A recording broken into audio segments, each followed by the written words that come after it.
these things external to yourselves that you create within yourselves according to your thought feeling. And if you can be aware of your thought feeling reaction, then you will be aware of what you are thinking and how you are feeling and what you are doing. It is this awareness of your thought feeling reaction that enables you to live in the present, to resolve in the present always those conditions which are conditioning you all the time. If then you are creating in the present, you will see that if your reactions are through fear, through emotion of any kind whatsoever, you will understand them. It is so difficult for people to try and analyze their thoughts, the things that have happened long, long ago. And it is supposed that you shall clear your mind by analyzing these things that happened to you long ago. But this is a cumbersome method, and a method that does not lead to the cleansing of the mind and clearing the consciousness. It only hinders it. You must discern in the present. And when you are discerning your thought, feeling, reactions in the present, those thoughts, images, and ideas and experiences of the past will rise up from the deepest layers of consciousness, and you will be able to deal with them as you are aware in the present. Because all these things that have in the past affected you are associated with your life today, with your actual living today. These things that have happened in the past are associated with you now, and they rise through the lines of association to be dealt with now, as long as you are aware of your thought, feeling, reaction. If you are caught up in these thought, feeling, reactions, then you are conditioning yourself while you are ignorant of the fact. And it is these thoughts that move out from your consciousness, unaware that these thoughts are moving out through your emotional state. These thoughts become part of yourself. Thoughts that arise unknown to you through your emotional state of fear and or hate. These thoughts you would not consider at any time in your own consciousness, because you would say, I could never have thought such a thing at all. Not, that is not me. This mechanism of the mind, which we'll deal with this evening, showing what we call the subconscious. But the subconscious and the conscious are one mind. But we deal with the names of it because we are familiar. Now, the inner mind is the mind that receives those impressions, whether you are aware of these impressions or not. Whether you are aware of the thoughts that you are creating in your own consciousness while you're in a state of emotion, these enter into this inner mind and become effective there and remain until such time as they rise to the surface. They will rise to the surface sometime, and they will try to have an understanding, an escape of some kind. Therefore, they will rise up to your consciousness, and you will feel, no, I can't think a thought like that. I never did. Therefore, you press it down again into the inner mind, and you say, hide yourself. I don't want to see you. Now, because you do that, and you try to hide and escape from your thoughts that you created yourself, while in a state of emotion, unknowingly, you suppress them. But here is a vortex of energy that is part and parcel of your consciousness, what we call the layers of consciousness underneath. And this energy tries to escape in some way or another, and you then suppress it again and again. And because you have not allowed it to rise to the surface, and you have dealt with it clearly, without identifying yourself with it, without judgment, and without condemning, then it will just pass away without leaving any trace. It will be like a flock of birds that cross the windless sky, that come into view, you see them and they pass. That's exactly what happens when you discern in the present. You will see then clearly that you are a very involved mechanism. And we will deal with this mechanism this evening. First of all, I want you to see clearly this, that your only safety is to become aware now, in the present. Not try and analyze the things of the past, because your present situations are similar to the situations of the past. They are associated in your mind. And these things that you have tried to hide and forget will rise to the surface.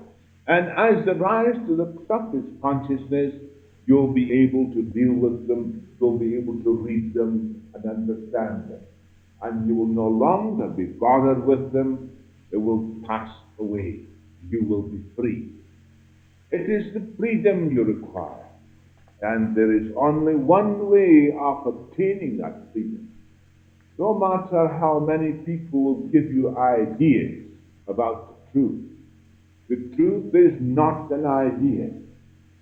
And I have told you so often that what you have made up in your mind about truth is not truth. But if you discern what you have made up in your mind about truth, you will find you'll be able to reach that which is beyond your mind, which is real. The truth is not made up.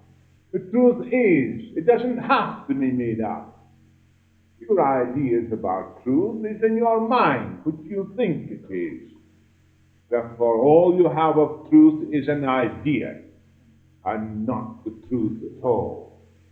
But if, I say, you discern your thought actions and thought feelings, you'll be able to see what you are making up in your mind, and you will not be afraid of your own creations that you have in the past, with the result that you have become a nervous wreck. If you then know clearly what I am saying, it is not an escape that you need, but an understanding of your own thought, feeling, reaction. We live and move and have our being in that substance of the universe we call universal mind. And out of this substance God created us together with the means to create through the same mode of action by which He created us. When we are not aware, we create through our reaction. And the most disastrous effects are those created through fear. Fear is an emotion of great strength, and the thought held within its orbit produces its kind according to the intensity of the emotion. That is the thought that is held within the emotion. It is hidden.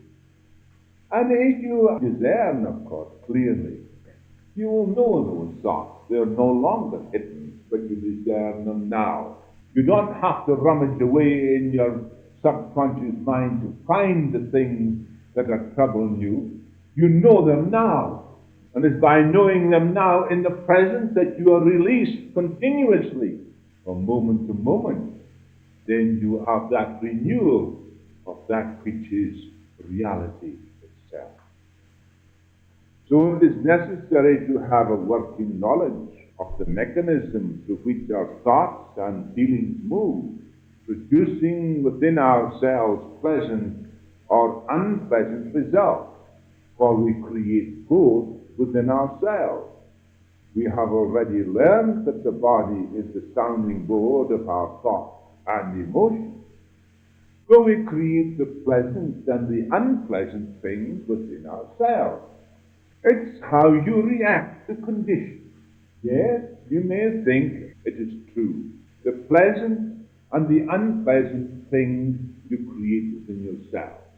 You create fear and faith within yourself. You create success and failure within yourself. Health and ill health is just the same.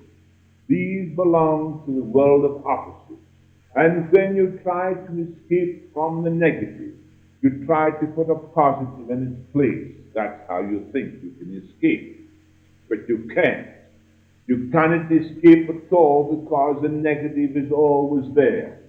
And you're trying to plaster it over with something else. Well, you can't do it because the negative is always there waiting to rise at any moment. And it will rise and take you by the throat. Before you know where you are, you're caught up in the negative again. Then you struggle, and you struggle, and you put a positive in its place, and you keep on struggling. Isn't that stupid? I should think it is stupid. What should you do? Understand the negative and how it arises, and it will leave you. It will disappear. Therefore, you will have no option. You will have a knowing and understanding of reality, that which is, that has no opposites.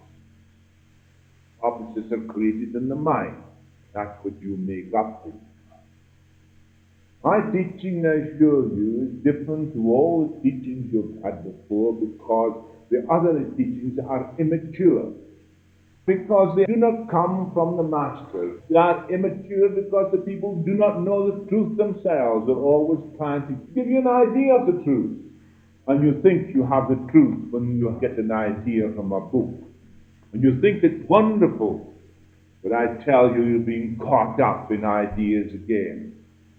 Read, if you like, but be careful not to allow it into your mind. If it pleases you, think twice before you accept it. The human body is traversed by a twofold nervous system as a means through which our thoughts and emotions are manifested upon the body and in our circumstances. The effect of our thought feeling also affects others as well, for we surround ourselves with the general tone of our thought feeling, and this can be felt by others. Our thought feeling is transferred to the body through our nervous system and tends to produce the replica of the dominating thought which we hold. That is why those who are bound by hate do not attract, while those who are free and natural do attract. A hateful person, you can smell him, absolutely a mile away. And it is the same. The dominating thought, the dominating characteristic of the individual who does not discern his thought, feelings, reactions, he begins to create an influence upon himself that other people dislike. You love people who love. You cannot help it. It's impossible for you to do otherwise. But love is something you do not know. You do not create love. Love belongs to the divine nature itself. Love is the expression of the infinite divine heart. Hate is the expression of man's stupidity, his ignorance. And when you discern all hate, anger, jealousy, how it is made up, and how you react to conditions uncreated within yourselves, then you begin to understand yourselves, and that's virtue.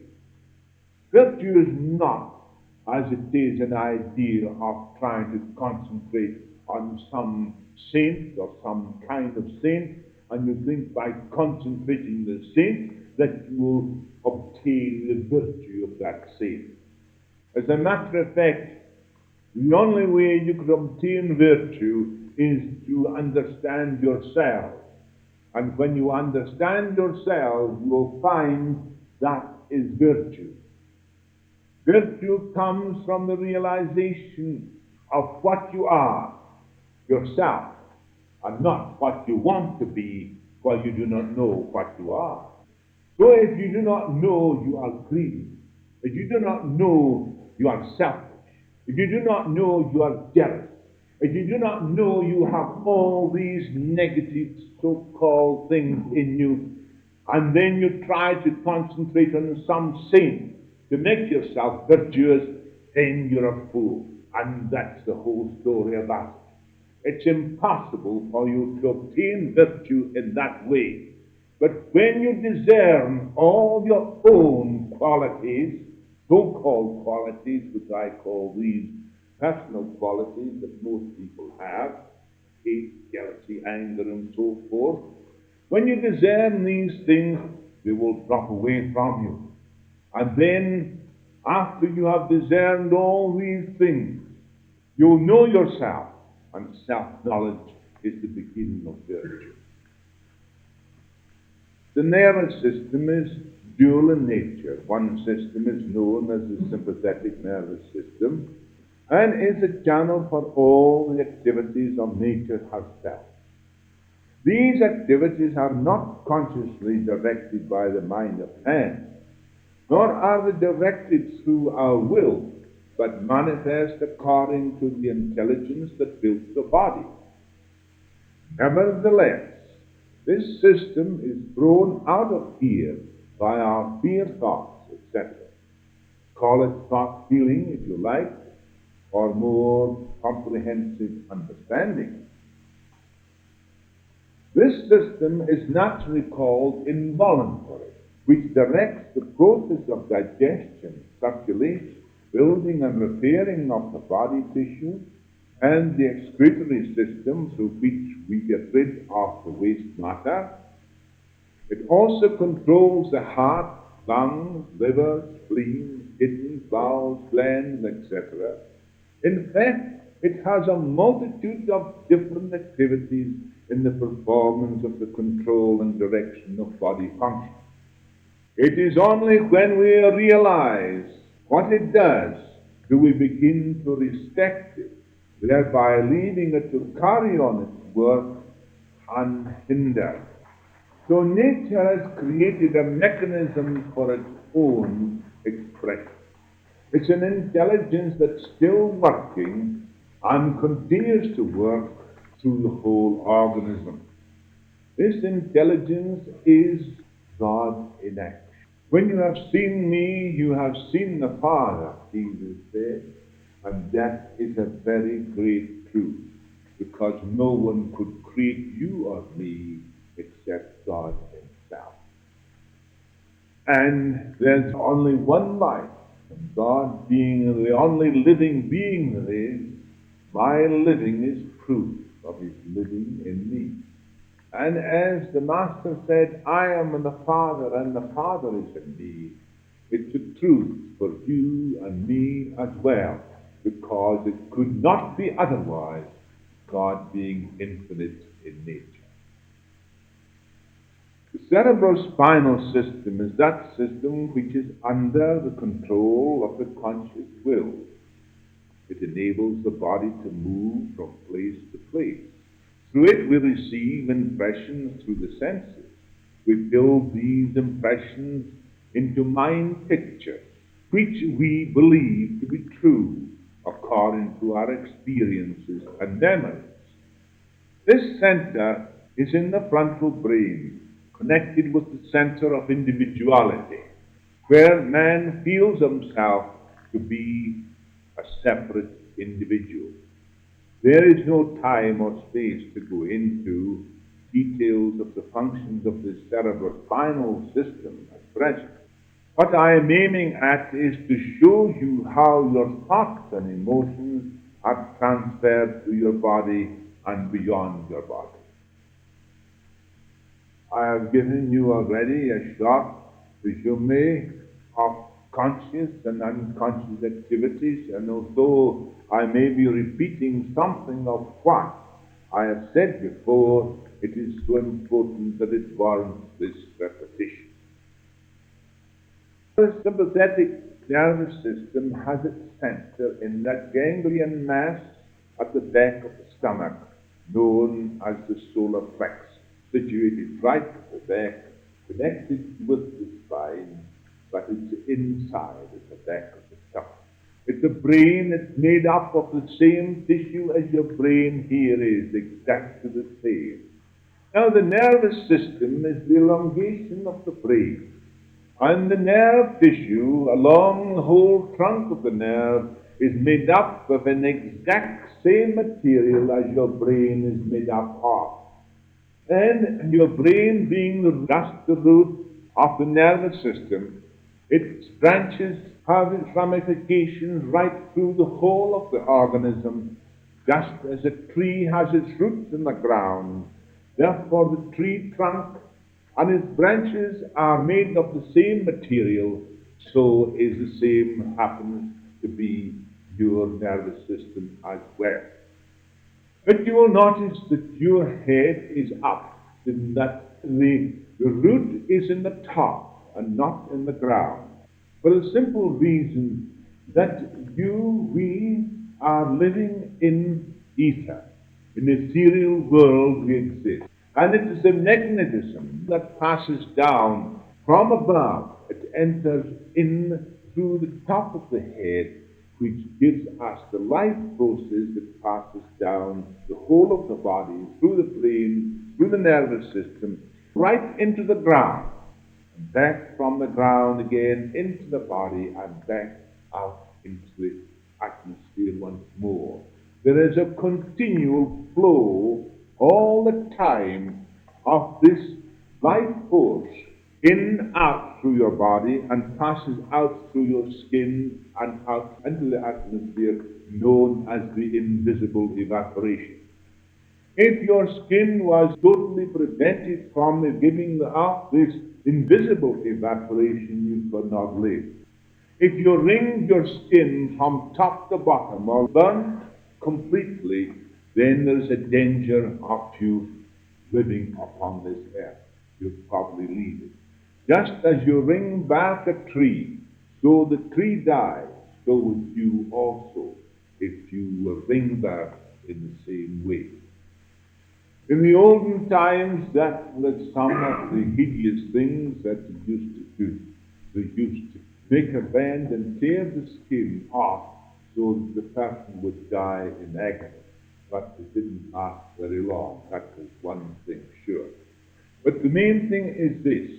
The body is an instrument, and your consciousness is the ruling factor not only on this plane here, but in all planes right through into the spiritual, because consciousness is God's instrument of creation.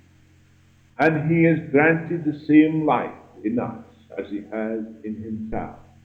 And through the same mode of action, and by the same means He created us, so by this means we create also, because we are made in His image and likeness.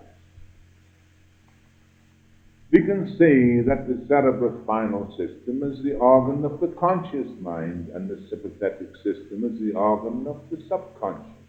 These two are joined through the lower brain called the cerebellum, which is at the back, which is responsive to our thoughts and emotions, and is also responsive to body tensions, because when the body talks back, it talks to the cerebellum. The cerebellum feels what is taking place in the body and carries the information back to the cerebrum, so that the cerebrum becomes conscious of the fact that it's taking place. Now, if then you react in such a way as to feel that certain thing that's happening in your body, you intensify it by your struggle. And as you struggle and struggle, then the struggle causes the misery you have and you feel in the body. If you do not struggle, and you know, consciousness becomes aware of what it is, and also conscious of its own power, being the consciousness of God, the only creative faculty you will ever have, and creates out of the uncreated. You will know then immediately you have this power of disposing of these things without any struggle. It is the struggle you put up that causes the misery. Do I struggle with life? Do I struggle with age? I should think not. If I struggled with age, I'd be dead long ago. You don't struggle with any of these things. The body will eventually dissolve away. But the fact that you're conscious of life tends to keep the body in health and strong, even for many years more than it would in the ordinary way. Consciousness is life. Life is consciousness. Consciousness uses both the conscious and the subconscious as a vehicle of expression. When we are conscious of anything that makes us afraid, our heart beats faster. We breathe faster. We create the stimulation in the nervous system to resist what we fear. Thoughts are created unconsciously, which become a powerful factor in our emotional life. If there was no link between the two systems, there would be no physical reaction. Further, there is a portion of the brain that is called the corpus callosum, which anatomists have not yet found its real function, for the simple reason that it is the inspirational center situated at the top of the head.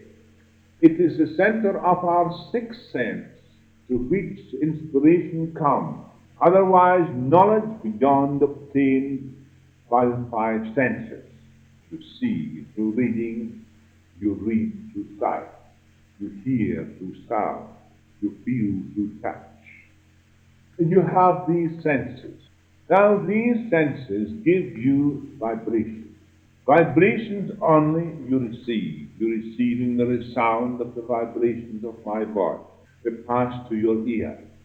Those vibrations pass back into your brain, through the various centers to your brain, and the pass to the centers where these centers can trace these words and picture them forth as what I am saying.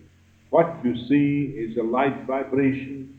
That light vibration strikes the retina of your eye, passes through the nerve also, just carrying those vibrations to the optic center. The optic thalamus to the optic center, then through the various centers of recognition, bringing in the cells of memory and experience, and you outpicture what you see. Now, don't you see, all is this. Everything is made up in your cells. It's like two people walking down the street. One is blind, he doesn't see, and the other man sees. And going round the corner, there's a tiger coming bounding round the street. The man who sees sticks to his heels, and the man who does not see doesn't move at all. He doesn't see it. He's not affected by it. So what happened by the other fellow? He runs through life. One has seen the vibration, created the picture of what he sees, then he passes. The other fellow doesn't see it at all, which proves the fact that he's got to make the picture up in himself. And all your fears and everything are built up within yourselves. All your pictures are built up in yourself. Your good and your evil is built up within yourself. Your fear and your faith. But the half of you don't know.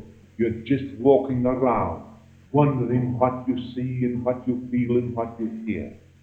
As you become wide awake, you will know. You will understand. Further, there's a portion of brain that is called the corpus callosum.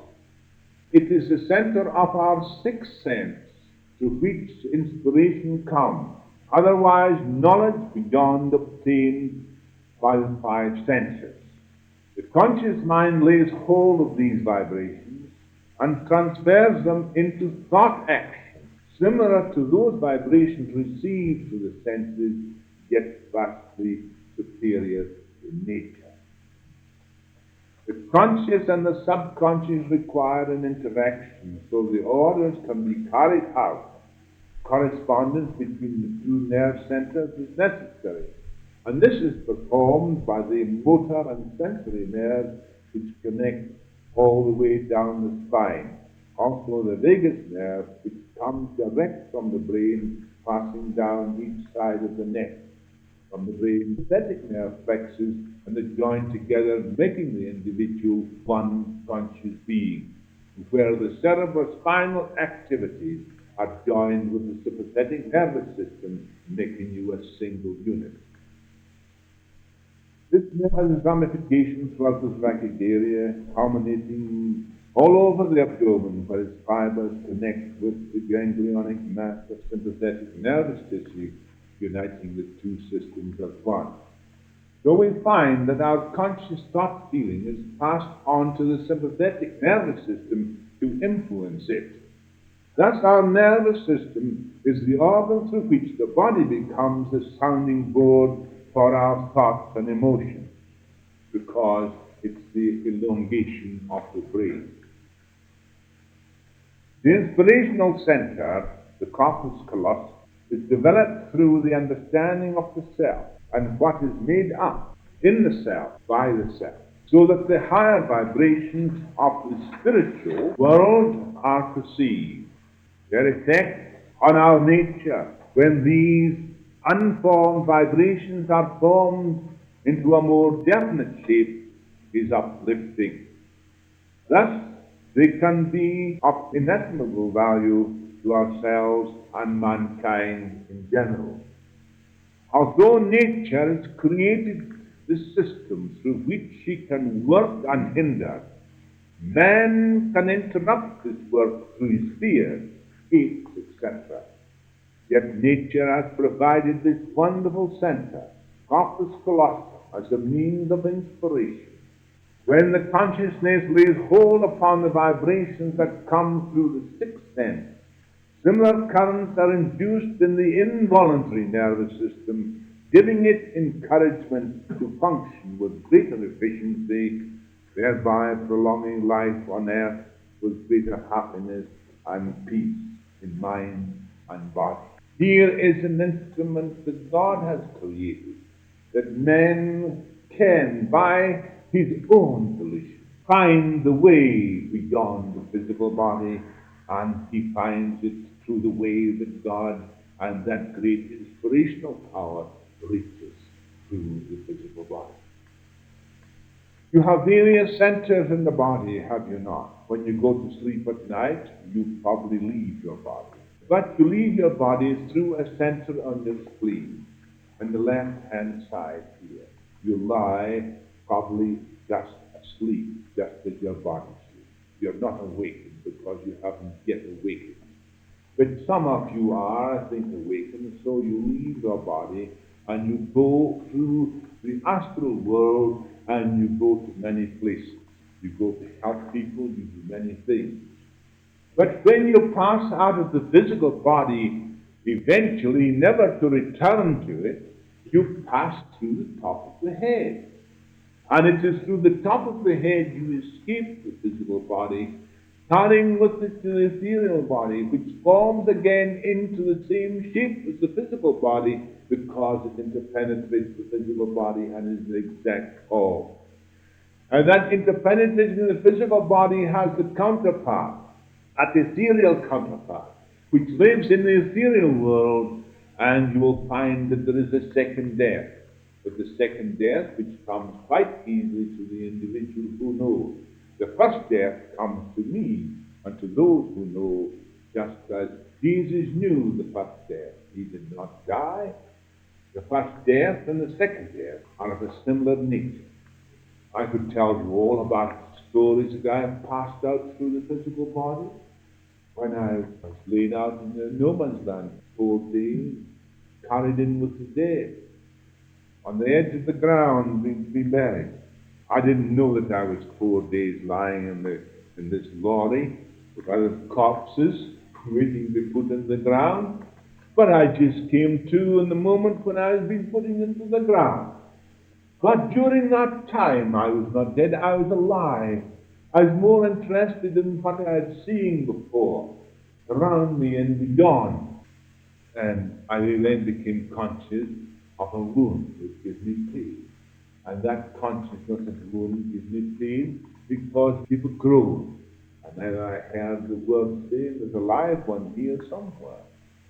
So when I heard that, I came to my senses and I find out that I had to make quick business if I wanted to live in this way. And here I am standing today. But that experience gives me more on all the books and whatever I could tell you about it. Through the senses we create opposites. Through inspiration we dispense with them. Every mental action causes muscular action in the brain and the twofold nervous system which controls every cell in the body. Now that we are convinced, we can reach the subjective system and know that it is controlled by the intelligence that created it. We are aware without creating opposites that the divine life is active in and through it. For there can be no division between God and man. Thus all tension can be taken off the mind and body, and nature can do her work unhindered. That is when struggle ceases. Therefore, when the struggling ceases, the mischief ceases. Life organized the tissue structure from the elements around us and from the substance of mind in which we live and move and have our being. Life which created the body for its own self-expression, and I am that life. My consciousness is in life, and life is in my consciousness. In other words, I am in the Father, and the Father is in me. I and the Father are one. And it cannot be otherwise. It could not be otherwise. Otherwise, God could not be infinite. He could not be infinite at all. He and I were not one. Because I would be outside it. And there would be something outside the infinite, therefore he could not be infinite. And if my life was different to his life, he couldn't be infinite either. Because I'd be a life apart from him. And therefore he could not be infinite. But we must go beyond divine reason, but yet we must go beyond it into that which is beyond mind. And how do you get beyond mind? By knowing what you make up in your mind. And then you will find there is something you cannot make up in your mind. You know everything you make up in your mind, and you know it's yourself that made it up. But you know that this self remains complete in itself. And it can't be made up in your mind because you don't know what it is. You don't know what your consciousness is. That is reality. You don't know what it is. You know only that. And when you open yourself to it, the totality of this great mighty power expresses itself through you. Because it's its wholeness. You're not a bit of life or a bit of truth. People say you're a flame, you're a light. Stupid nonsense. These are ideas and images you try to create in your mind. That's externalizing everything, making everything relative and making truth relative. Truth is not relative, it's not a thing you can see external to yourself. And what you see is not truth. And the sooner you realize that, the better. And if you're caught up in those sort of things, I advise you to leave them immediately. Because they're of no value to you. They're destructive and prevent the reality, the real truth, from manifesting. When we see ourselves separate with the creator of God, we make up in our mind a God that is separate from us. A God outside ourselves we receive not because we ask amiss. God is spirit, and we must worship him in spirit and reality. The kingdom of heaven is within you. A God that is made up in your mind is but an image of your own making. But God is not an image. He is real now, and we are one with him now. Most of us are trying to become something, God knows what. Yet only with the depth of becoming is there being. being now. God doesn't have to become something. If I and the Father are one, which I must be, why do I have to become something else? Am I not now? In moments of great creativeness, in moments of great beauty, there is utter tranquility, undisturbed, unmoved silence and peace. In these moments, there is complete absence of the self, with all its conflicts. In this state of self-denial is the highest form of thinking feeling that is essential for creative being. These moments are rare with most of us. The moment when the thinker and his thoughts are transcended. These moments happen unexpectedly, but the self soon returns. Having once experienced this living stillness, thought feeling clings to its memory, thus preventing further experience of reality. The moment, the split second that the reality that is past, that becomes a memory.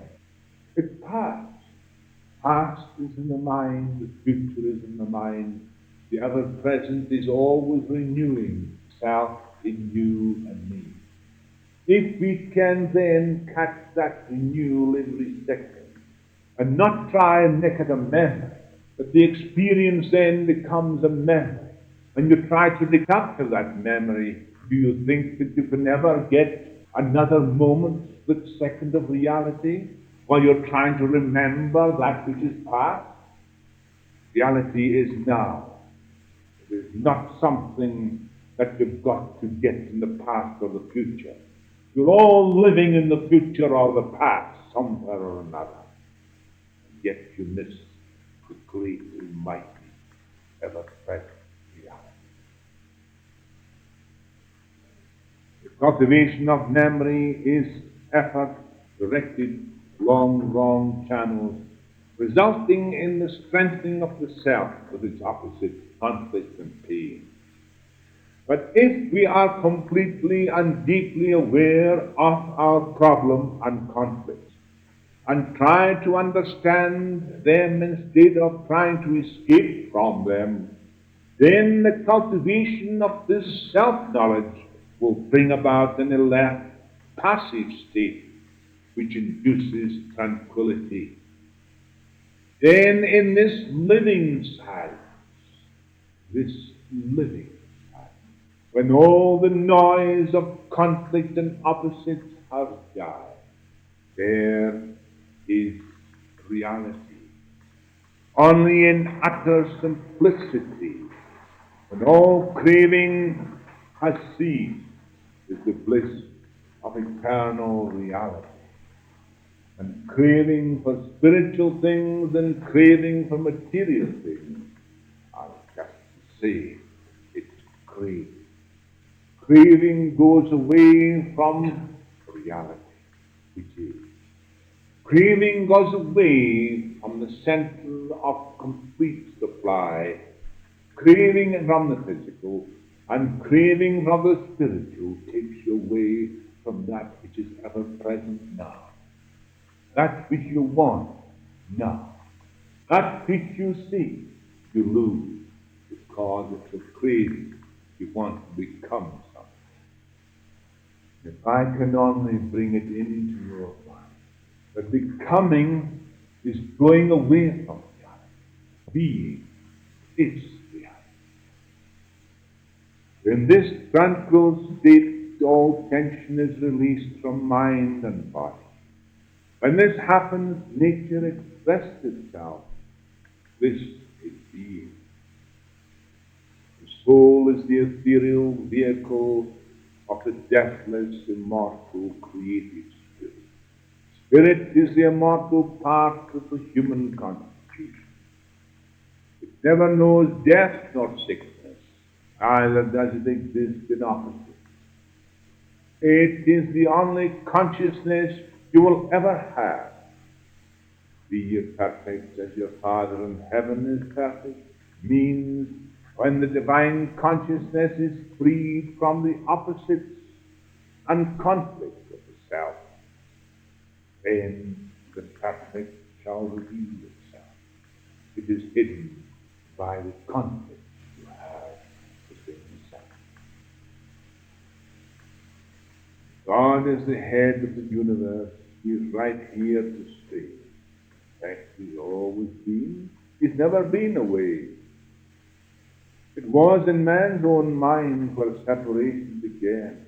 Father and I are one has always been the plan. In unity there is strength. Separation is broken reeds. Man alone is a failure. With God, he has all he needs. For as he thinketh in his heart, so is he. Eat and drink, says he to thee, but his heart is not with thee. Proverbs 23:7. That is where you see the self. And when you see the self here, as you think in your heart, and when you say eat and drink, you find yourself separate and distinct. But his heart is not with you. All the self is separation. And when you discern the self and all its ways of separation, then separation will pass away. Because it only exists in the self. It does not exist in reality. Reality is one whole. Benedict. O great eternal Spirit, thou hast created my soul and body in which thou livest. Hence I can say, this is thy holy temple in which I live with thee. I am thyself, I know I am. For in my soul and body thy nature is revealed. Every sound that I make, let it be the vibration of thy voice. Every thought that I think, let it be saturated with the consciousness of thy presence. Let every feeling I have glow with thy love. Let every act of mine be guided with thy wisdom. Then my life will be the ornament of thy creation. O divine Mother,